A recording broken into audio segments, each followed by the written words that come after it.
team of Matchday One is an interesting one. I think I'm going to start this off, Cameron.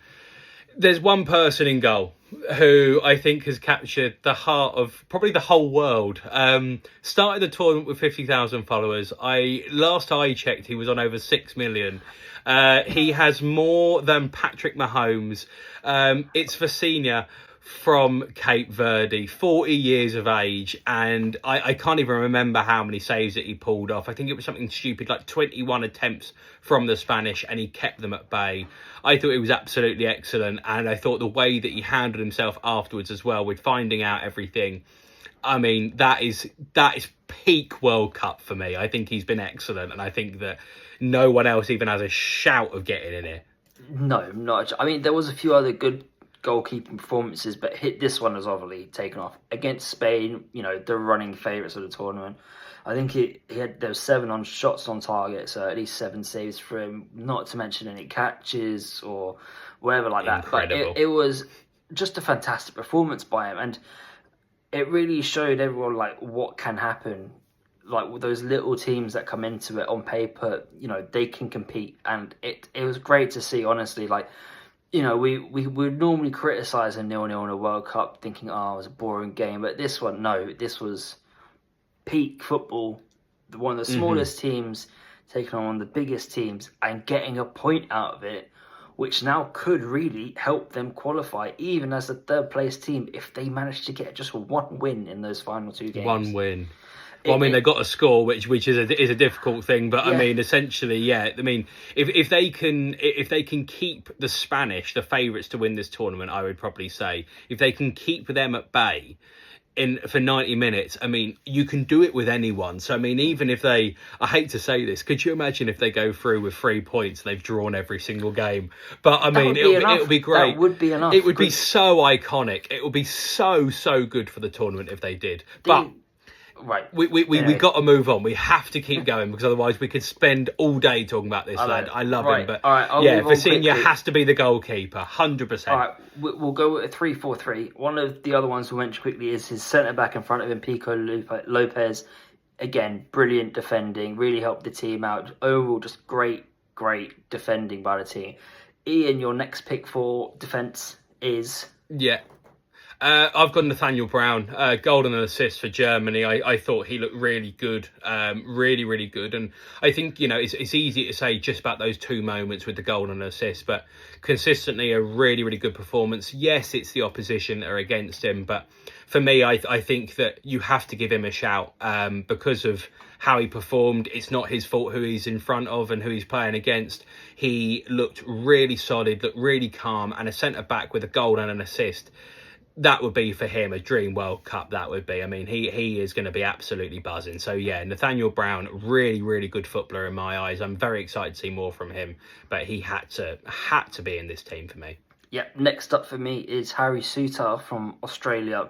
Obviously, a bit of a snatch and grab by them, under the cosh for a lot of it, but he was sweeping up everything the Turks threw at him.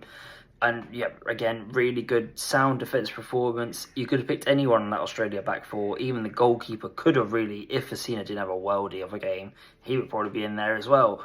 But so yeah, another one, Australia, very good. And now we will move on to the midfield, Ian. Who's your first pick? Yeah, very quickly, I'll say about Australia, I've been very surprised by them in this tournament. I didn't think they'd be very good, so I'm very happy that they are very competitive. Very good side, Australia. Definitely have to go and beat them. My midfielders, I mean, I'm going to start off with one who is one of your favourite players. I thought that Luis Diaz was excellent against... God, who did they play? Uzbekistan. I thought it was great. He scored as well and got an assist. But I thought that that's the sort of thing for me. I didn't think that Colombia were very good. I was very surprised when I saw them play a proper competitive game in a World Cup. Yes, fine, it's the opposition they're against, but I thought a few of them were great. But Luis Diaz with a goal and assist was definitely the highlight of the Colombia team for me, and I feel like he's going to be really important for them going forward. I was very impressed, I have to say. Next midfielder pick for me is going to be South Korea's midfielder Hwang In-beom. Goal and assist, unbelievable performance. He ran that midfield from start to finish. Definitely one of obviously one of the first late kickoff, say. early in the morning, and people were very happy to see and watch him play football at a very, even that whole team, just playing it in such a positive way, going forward, trying to make the passes, not trying to sit back and play sideways. Just a really fun South Korean performance against the Czech Republic. Yeah, I think they're a great side, South Korea. I think they've got better in recent years as well. South Korean football is starting to take off a little bit. You're getting players like him that's coming through. A name that I didn't know at this World Cup, and I thought he was absolutely excellent. I thought it was brilliant. I'd love to have him in my sort of team. I thought he dominated, absolutely dominated. The other person I've gone for, the sort of other central midfielder, I think that should be in with a shout with this is Gravenberch. I thought that although the Dutch team was not great, and I think that was also the fact that they had Japan, who I generally think are a very decent side, it wasn't a typical Netherlands performance, I have to say, but I mean, they did enough. Gravenberch got 2 assists from that deep line role that he has. I thought he was really good, and I think it's the sort of thing that, you know, the Dutch need players like Gravenberch to go and have a successful tournament. You know, they've got a couple of holes here and there, but you get big performances, and 2 assists from a midfielder, you know, it really does say it all. Because, I mean, you're putting chances out there. Someone's got to take them. I thought the Netherlands were okay, and I feel like they're going to grow. But for me, I think that Gravenberch was probably their sort of shining light, shall we say, from a midfield point of view anyway. I would say that it could have been better in other areas, but I think Gravenberch deserves a shout, at least for the team of the week, or team of Matchday One, whatever Team we of should call it. Matchday One will do. My last midfield pick is going to come from Sweden, country that I do enjoy watching because of family stuff, but Yasin Ayari, brilliant. 2 goals of high quality. He didn't celebrate the first one. Yeah, I don't know about that. Like it's one. A World Cup, mate. Go for it. Yeah, do you know what I mean? But then he scored a second one right towards the end. Another great goal, and he celebrated. Which he celebrated, yeah. I don't get like... it. I do not get it. Surely if you've scored, especially when the first one was so good as well, surely that's the one you celebrate. But I think there must be some family connection or something. Yeah, it has to be. There, but there'd be no other reason for him to do it otherwise against Tunisia. But like I said, 2 goals, a good midfield performance, a great Sweden team performance, and I think that he deserves that last midfield spot. Now, Ian, moving on to the forward line, we've got 3 strikers coming up. Who's the first one? Well, I think we all know who one of them's going to be, but we'll hold back on that one. I've gone for Balogun for the US. I came into this tournament not thinking the US were going to be very good. I thought they were going to be better because of Poch, but I thought they played really good football. I thought they were physically active. I think that they probably did have the advantage with the home crowd and the energy and all of that stuff. And I think Paraguay were poor. I do want to throw that out there, but the finishes that Balogun came up with, I mean, the second one was a screamer. The second one was just quality. Absolutely excellent. And the thing is, as a centre forward, somewhere I used to play as a striker. You know, you can talk about good goals and big goals, vital goals as well. But a goal is still a goal, and he is putting them away. Yes, fine. The second one was a screamer, but if the goal wasn't there, the USA do not look anywhere near as impressive as they did. I think that Balogun has got a lot of potential. I've always sort of had a little eye for him in terms of keeping up with what he's doing.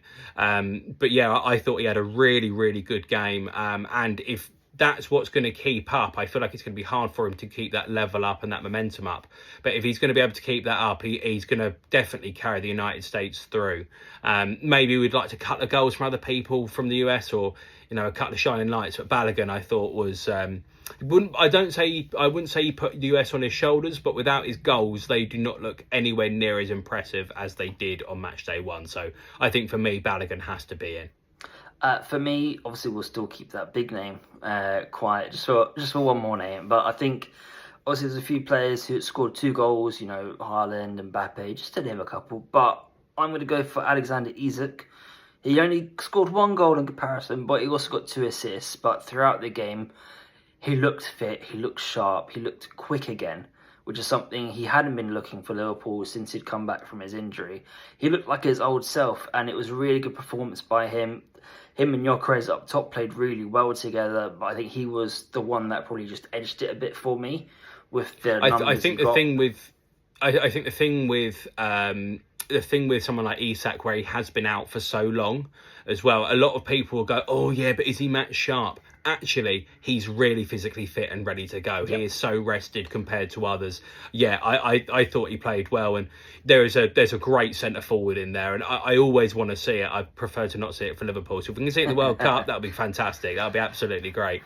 Coming on to the last name, we were going to divvy these out, but it's Lionel Messi, isn't it? Yeah, it has Messi. to be. A hat-trick opening match day, like, he can't really do much more as a forward, if you're honest. Like, No, I mean, he was absolutely excellent, and we sort of know already about Messi. We know about him at tournaments. He has got better with age. He's refined his game. You know, he was so raw and energetic when he was, early 2010s, and when he played in his first World Cup in 2006. It was 20 years to the day that he made his debut for Argentina at a World Cup. To then go and get a hat-trick 20 years later, I mean, in a World Cup again, absolutely excellent. And I mean, I know I've spoken a lot about him, Cameron, but how good was this little kid? oh, he's brilliant, isn't he? He's just... We say little kid, he's going to be 39 by the end of the tournament, but I mean, he's just been excellent for his whole making career, us and feel he's getting old better. with that 20-year stat there as well. Like, we know. were watching it for pretty much all our lives, and it's just, but... Ian, That was the first World Cup I watched. That was same, the one. 2006. Just great memories. But if you had to pick one, I'll pick one after. Who is your standout player of this match day then? Who would be your number one player? Because there's a couple good names in there that you could pick from. There is a couple of good names, and I feel like I want to go someone who scored a hat-trick as a centre forward, but I am going to go the complete opposite end of the pitch. I want to give him his flowers again. It's Vecino. It has to be. I mean, for me, he is the player of the match day so far. His performance was excellent, and if he goes and gets battered in every other game in the group, which I hope isn't the case, but is always a possibility, him and that defensive unit, but particularly him, what he has done for Cape Verde football is incredible, and the icon and the legacy that he has left, for me, that's what I'm giving it to. Messi's goals are fantastic and have entertained us all, but Argentina were always going to win that game. He and the defence put the team on their back. So for me, I'm going to go for the goalkeeper, Vecino, as my player of the Matchday One, 100%. For me, I think it's very easy to say Vecino or Messi, but I will go. I've talked about it a little bit already. Hwang In-beom for South Korea. I thought it was just the perfect midfield performance by him. And then once they went a goal down, he upped it again. Had a really composed finish for the first goal, cut back in, chipped the keeper. It just rolled in the end. It was perfect. And then he got the assist then for the winner. It was just that perfect bit of, I've played well so far, and now I'm just going to carry the team on my back quickly, get us back into the game, and then help us go on to win it. So mine is Hwang In-beom for South Korea. And I'm really excited to see him play Mexico tonight as well. Yeah, I think, completely right. As you said, I think a lot of people from this, particularly from a South Korea point of view, every focus would have been on Son, especially being in the States as he currently is, playing for LAFC, isn't he? I'm pretty sure. He's, I think that everyone's focus would have been on him, regardless whether he'd been in the US anyway. But Hwang In-beom, that's literally just gone and put his name out there on a world stage. Again, I just think it shows how good South Korea are going to be. They're not going to go on and win this tournament. Let's not go too far, but they are going to be definitely pushing along through this in a really nice and comfortable way. I think that he was excellent, and for me, I think he was the best midfielder of this match day, and I feel like he was probably the most important person, maybe bar the goalkeeper. I feel like he was probably one of the most important people for getting the result for their country.